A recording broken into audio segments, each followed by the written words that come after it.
सभी को प्रभात का नमस्कार। इलेक्ट्रिसिटी के सेकंड लेक्चर में आप सबका स्वागत है। फर्स्ट लेक्चर में हमने चार्ज के बेसिक्स के बारे में जानने की कोशिश की थी। उसके बाद आज अपना सेकंड लेक्चर है। अभी भी हम लोग चार्ज के बारे में ही जानेंगे। चार्ज के जो बेसिक अंडरस्टैंडिंग होती है, हम लोग तब तक बेसिक चीज़ों को जानेंगे जब तक कि सफिशिएंट नहीं हो जाता।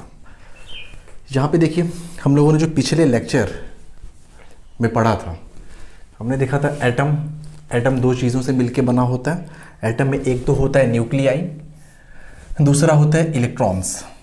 न्यूक्लियस जो सबसे सेंट्रल कोर होता है एटम का, वो न्यूक्लियस कहलाता है। आप इसको ये भी कह सकते हैं कि ये जो न्यूक्लियस होता है ये सेंट्रल कोर होता है, सेंट्रल कोर ऑफ एटम, सबसे बीच वाला हिस्सा।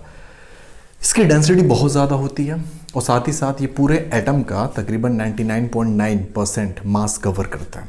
मान के चलिए कि अगर हम आपसे कह दें कि 100 किलोग्राम की कोई चीज़ है तो उसका 99.9 किलोग्राम ये सारा का सारा वो न्यूक्लियस ही हो जाता है। तो आप इसमें ये भी लिख सकते हैं कि ये 99.9% मास ऑफ एटम, यानी पूरे एटम का कितना परसेंट मास कवर करता है न्यूक्लियाई? 99.9% मास। उसके बाद हमने ये बोला था कि न्यूक्लियस के अंदर प्रोटॉन होते हैं, न्यूट्रॉन होते हैं, दो चीज़ें होती हैं। प्रोटॉन और न्यूट्रॉन, इन दोनों को कंबाइंड फॉर्म में बोला जाता है न्यूक्लियॉन्स। इन दोनों को बोला जाता है न्यूक्लियॉन्स। एक शब्द बोला गया इनके लिए, न्यूक्लियॉन्स। तो जब भी न्यूक्लियॉन्स शब्द का जिक्र हो तो आप समझ जाइए कि proton as well as proton plus neutron की बात कर रहा है। न्यूक्लियॉन्स मतलब कि वो सारे सब एटॉमिक पार्टिकल्स जिससे मिलके आपका न्यूक्लियस बना है।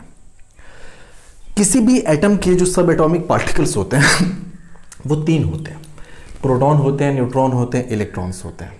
ये सब एटॉमिक पार्टिकल्स हैं एटम के। एटम को इन तीन में डिवाइड किया जा सकता है।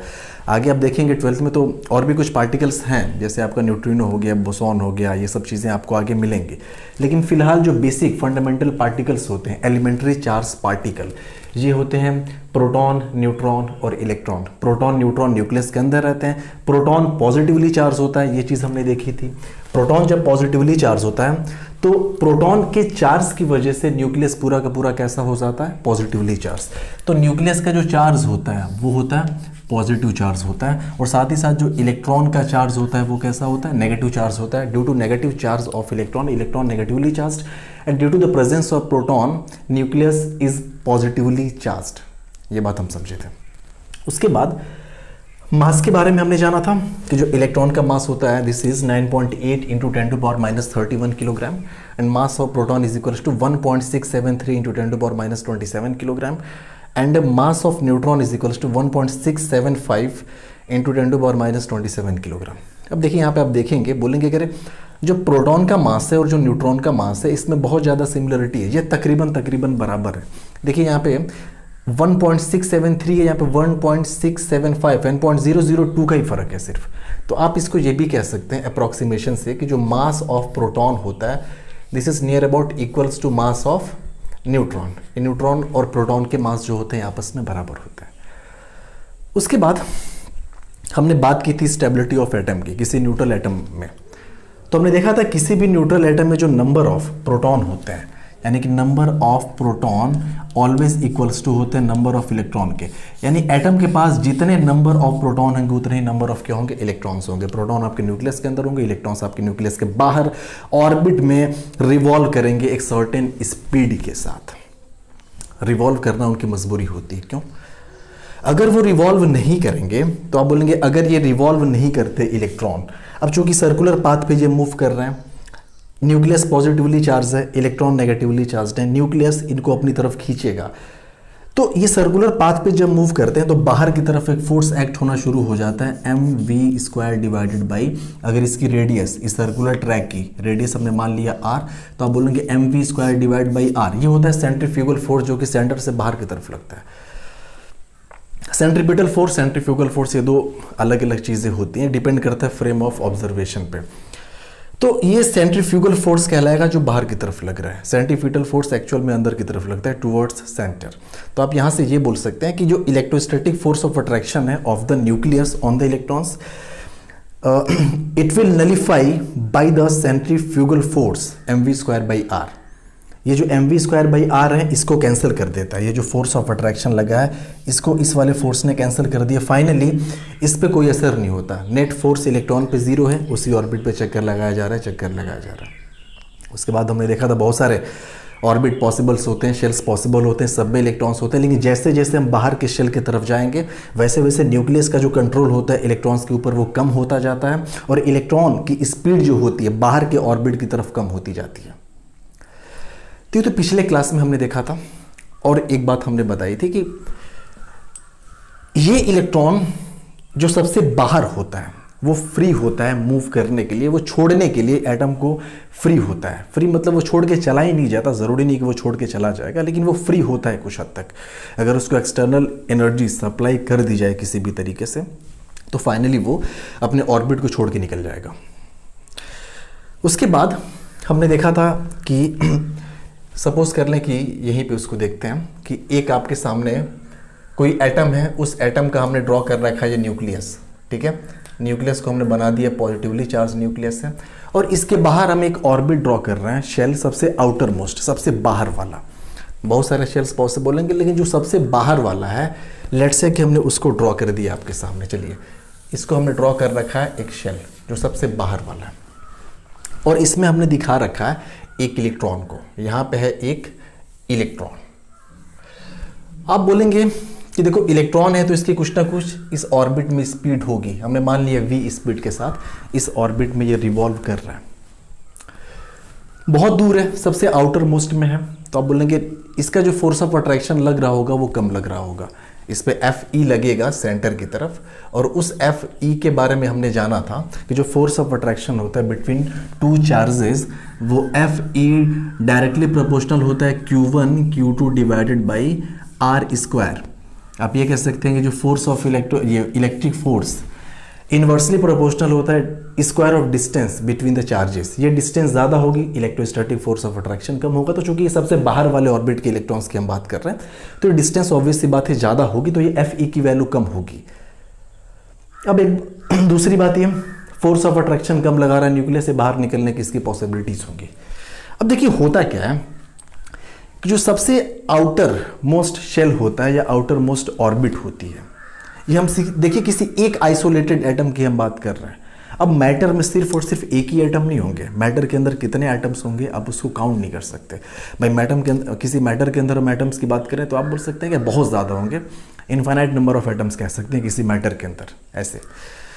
तो ये किसी एक एटम की बात कर रहे हैं, इसकी कुछ ना कुछ एनर्जी होगी अपने ऑर्बिट के अंदर, जिस शेल में रिवॉल्व कर रहा है कुछ ना कुछ इसके पास एनर्जी है। ऐसा ही दूसरा भी एटम होगा उसी मैटर का, सेम मैटर के एटम्स की अलग अलग एटम्स की बात कर रहा है।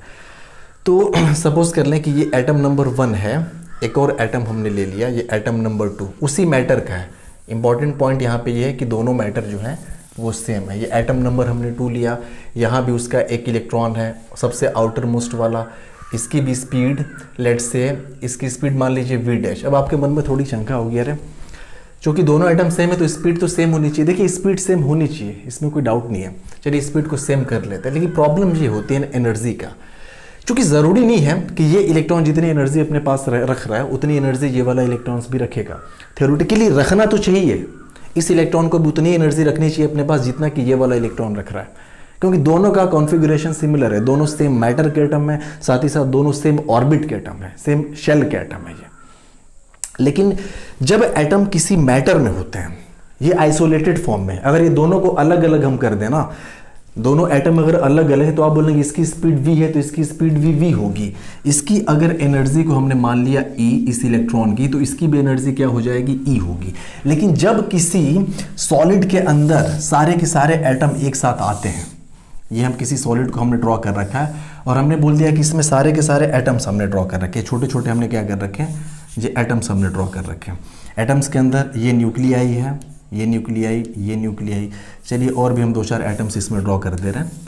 तो ये उसके न्यूक्लियस हैं एटम्स के, साथ ही साथ इनमें इलेक्ट्रॉन्स भी रहे होंगे। चलिए एक एक इलेक्ट्रॉन्स हम बना रहे हैं, इसका एक इलेक्ट्रॉन, इसका एक इलेक्ट्रॉन, इसका एक इलेक्ट्रॉन, ये इलेक्ट्रॉन, ये इलेक्ट्रॉन, ये इलेक्ट्रॉन, सबके हमने इलेक्ट्रॉन्स को भी दिखा रखे हैं। ये सबसे बाहर वाले इलेक्ट्रॉन्स को हमने दिखा रखे हैं। अब ये होता है कि जब ये कॉम्पैक्ट फॉर्म में होते हैं किसी मैटर के अंदर, तो एक एटम दूसरे एटम से इन्फ्लुएंस होता है, प्रभावित होता है, ये एटम दूसरे एटम को असर डालता है। हो सकता है कि इसका जो इलेक्ट्रॉन है इसके न्यूक्लियस से अट्रैक्ट हो रहा हो।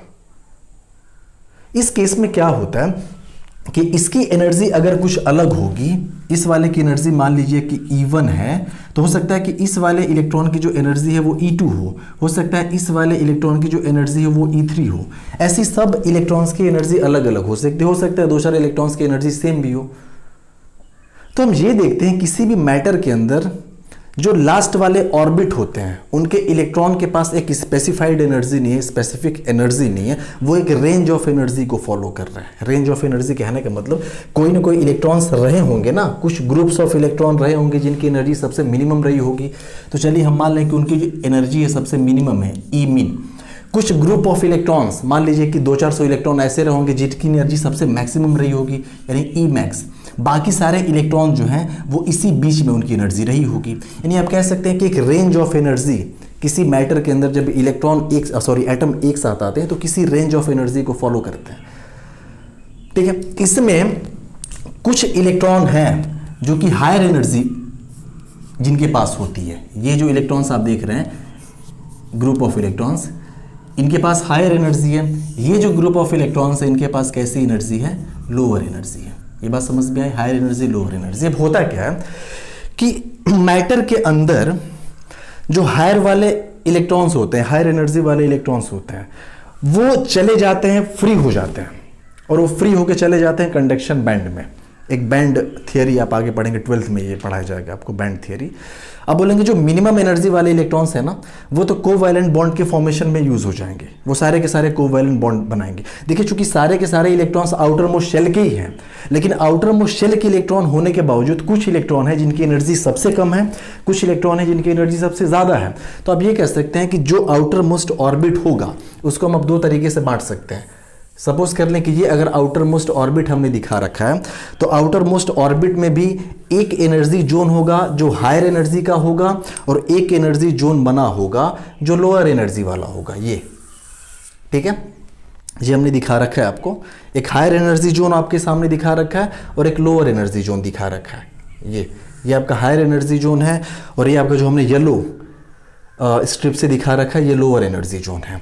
अब इस बैंड में जितने भी इलेक्ट्रॉन्स होंगे वो कहलाएंगे कंडक्शन इलेक्ट्रॉन, और इस बैंड को बोला जाता है कंडक्शन बैंड। आप ऐसे लिख लीजिए कि ये जो बैंड होगा ये आपका कहलाएगा कंडक्शन बैंड। इस बैंड को क्या बोलेंगे हम, कंडक्शन बैंड। और इस बैंड को बोला जाएगा आपका वैलेंस बैंड। इस बैंड को बोला गया वैलेंस बैंड। जो इसके अंदर इलेक्ट्रॉन होंगे कंडक्शन बैंड के अंदर, इस बैंड के अंदर ये जो भी इलेक्ट्रॉन्स आपको दिख रहे हैं ये सारे के सारे कहलाएंगे कंडक्शन इलेक्ट्रॉन। ये कैसे होंगे, कंडक्शन इलेक्ट्रॉन। ये सारे के सारे जो इलेक्ट्रॉन हैं वो कहलाएंगे वैलेंस इलेक्ट्रॉन, जो कि वैलेंस बैंड में है, और ये कहलाएंगे वैलेंस इलेक्ट्रॉन। वैलेंस इलेक्ट्रॉन्स तो कहलाएंगे, साथ ही साथ ये इलेक्ट्रॉन फ्री नहीं होते। वैलेंस इलेक्ट्रॉन, ये इलेक्ट्रॉन फ्री नहीं होते, ये क्या करते हैं, कोवैलेंट बॉन्ड का फॉर्मेशन करते हैं। कोवैलेंट बॉन्ड बना के एक एटम दूसरे एटम के साथ जुड़ा होता है। अब करते क्या है ना, जब इन इलेक्ट्रॉन्स को भी एनर्जी मिल जाती है किसी भी तरीके से, तो कोवैलेंट बॉन्ड ब्रेक हो जाता है, और ब्रेक होने के बाद यही इलेक्ट्रॉन फिर से यहां से जंप करके चले जाते हैं किसमें, कंडक्शन बैंड में। यही इलेक्ट्रॉन्स अगर जो वैलेंस बैंड के अंदर इलेक्ट्रॉन्स हैं उनको एनर्जी मिल जाए तो वो यहाँ से फिर चले जाएंगे यहाँ पे, इस वाले में चले जाएंगे। अब देखिए अब बात हम लोग कर चुके हैं कंडक्शन बैंड की, और कंडक्शन इलेक्ट्रॉन्स की बात कर रहे हैं। यही इलेक्ट्रॉन मैटर के अंदर पूरी तरह से फ्री होके मूव करते हैं, and due to this conduction electron electricity conduct throughout a conductor. जो इलेक्ट्रिसिटी होती है वो कंडक्टर के अंदर कंडक्ट करना शुरू कर देती है। इंसुलेटर, कंडक्टर और सेमीकंडक्टर, तीनों को क्लासिफिकेशन हम लोग इसी के बेसिस पे करते हैं। जो कंडक्टर होते हैं उनमें जो कंडक्शन बैंड होता है उसमें इलेक्ट्रॉन्स भरे होते हैं।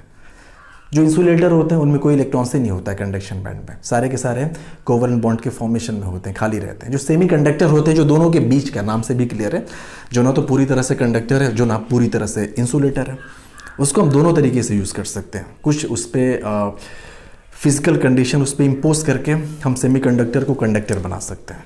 तो जब सेमीकंडक्टर को कंडक्टर बनाया जाता है तो चूंकि सेमीकंडक्टर में जो इलेक्ट्रॉन्स होते हैं वैलेंस बैंड में, वहाँ से उनको भेज दिया जाता है कंडक्शन बैंड में by external supply of energy को सप्लाई करके उसको भेज दिया जाता है यहाँ पे।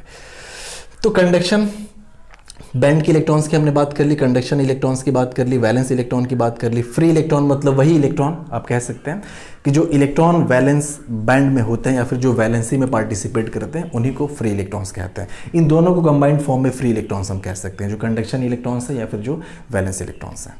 ठीक है, कंडक्टर में there are plenty of free electrons, बहुत ज़्यादा फ्री इलेक्ट्रॉन्स होते हैं, इसलिए वहाँ पे इलेक्ट्रिसिटी बहुत ही स्मूथली फ्लो करती है, जबकि ऐसा इंसुलेटर के केस में नहीं होता।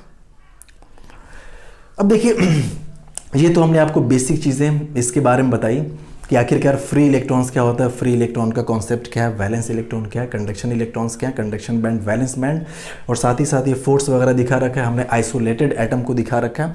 आइसोलेटेड एटम में हर एक इलेक्ट्रॉन जो सेम कॉन्फ़िगरेशन के उनका बिहेवियर सेम होता है, लेकिन जब एक मैटर के अंदर वो कॉम्पैक्ट फॉर्म में आते हैं तो फिर वहाँ पर बिहेवियर में चेंजेस आने शुरू हो जाते हैं, उनकी स्पीड के रिगार्डिंग, साथ ही साथ उनकी एनर्जी को लेकर। यहाँ तक क्लियर है। अब देखिए इसके बाद हम लोग बात करेंगे चार्जिंग की।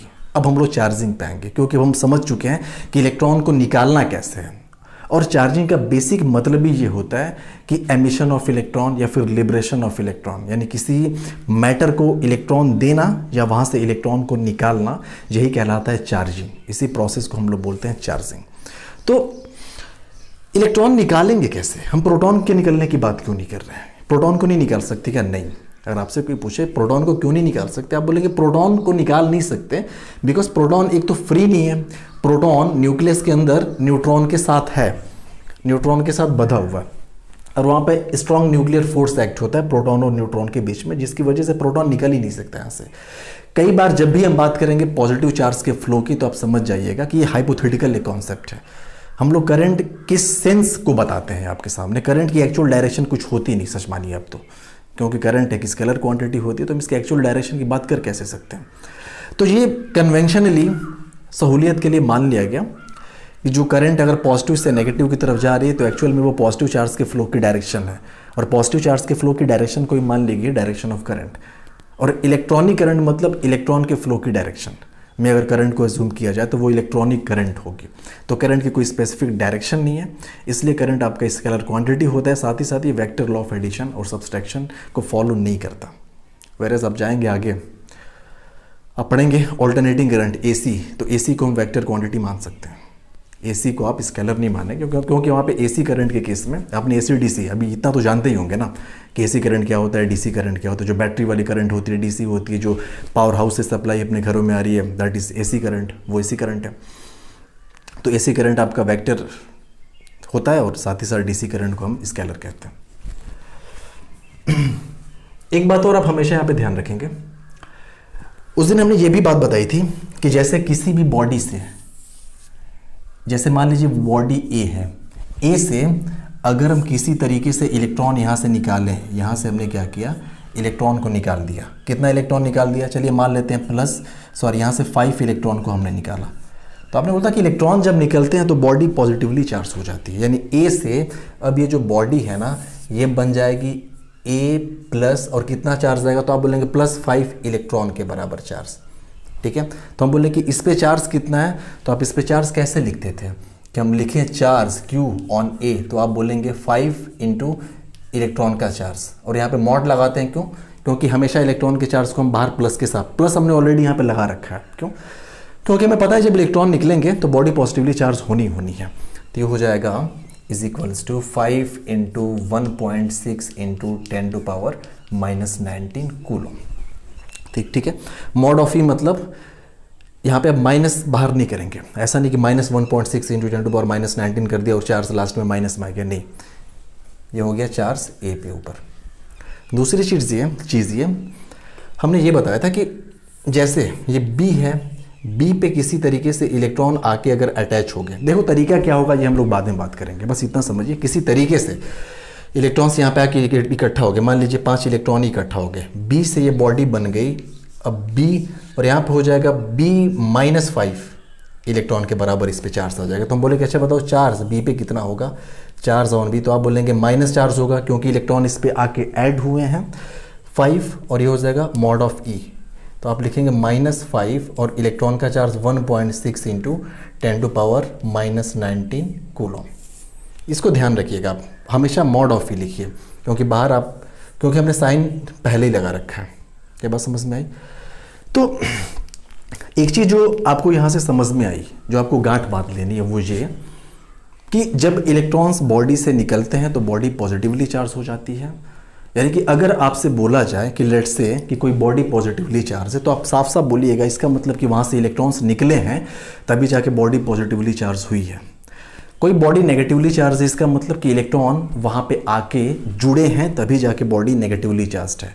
यानी कि पॉजिटिवली चार्ज बॉडी में इलेक्ट्रॉन निकल चुके हैं और निकलने के बाद बॉडी पॉजिटिवली चार्ज हुई है, मतलब अब positively charge body have deficiency of electrons. एक पॉजिटिवली चार्ज बॉडी के पास इलेक्ट्रॉन्स की कमी होती है। कमी क्यों? क्योंकि इलेक्ट्रॉन्स निकले हैं और निकलने के बाद ही तो पॉजिटिवली चार्ज हुई है ना। ऐसे ही नेगेटिवली चार्ज बॉडी के पास प्लेंटी ऑफ इलेक्ट्रॉन्स होती है, वहाँ पे इलेक्ट्रॉन्स आए हैं बाहर से तो वहाँ पे इलेक्ट्रॉन्स की अधिकता होती है, और पॉजिटिवली चार्ज बॉडी के पास इलेक्ट्रॉन्स की क्या होती है? कमी होती है। तो आप इसको कहीं साइड में ऐसे सिंबॉलिक फॉर्म में ऐसे हम लिख दे रहे हैं कि positively charged body have deficiency of electron. Deficiency of electrons यानी पॉजिटिवली चार्ज बॉडी के पास इलेक्ट्रॉन की क्या होती है? डेफिशिएंसी होती है। Whereas negatively charge body, whereas negatively charged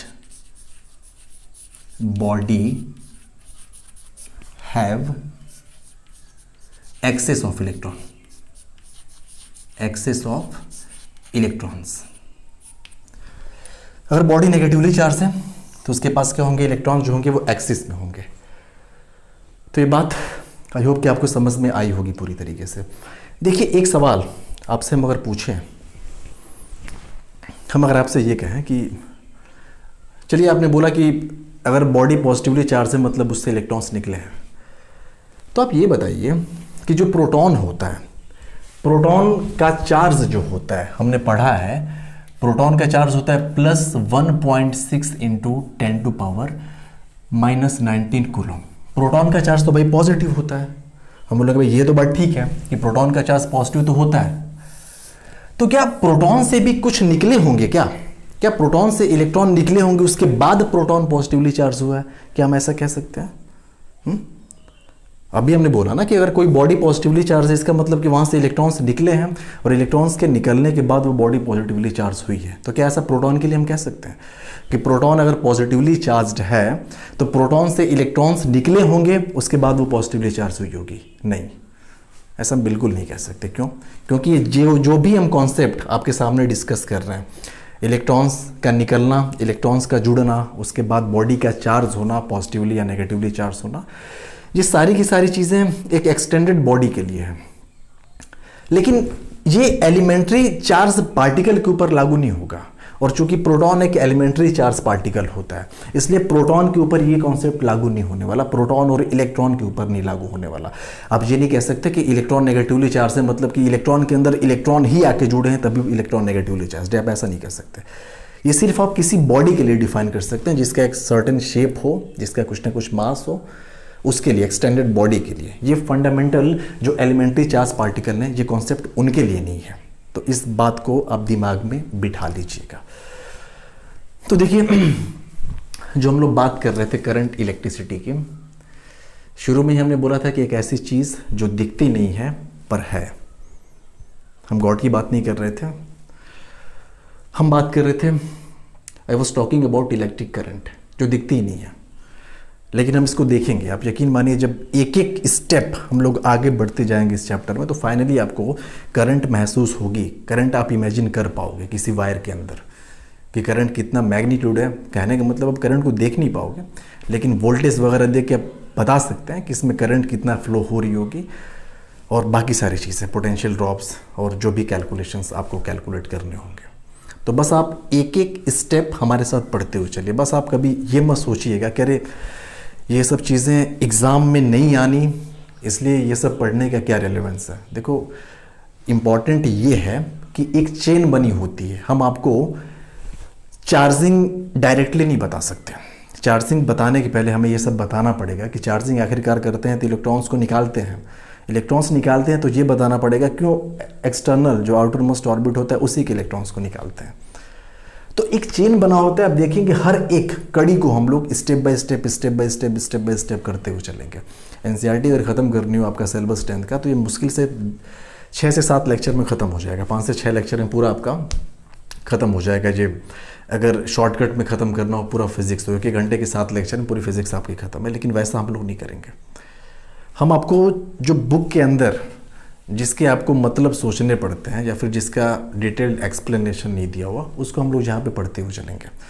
बाकी जो एग्जामिनेशन पॉइंट है वो से इंपॉर्टेंट चीज़ें, इंपॉर्टेंट देखो सब कुछ है। अब यहाँ ऐसा नहीं है कि यहाँ से ये नहीं पूछ सकता कि पॉजिटिवली चार्ज बॉडी के पास क्या होता है, उसके पास इलेक्ट्रॉन की डेफिशिएंसी होती है या फिर इलेक्ट्रॉन एक्सिस में होते हैं, ये पूछ सकता है यहाँ पे।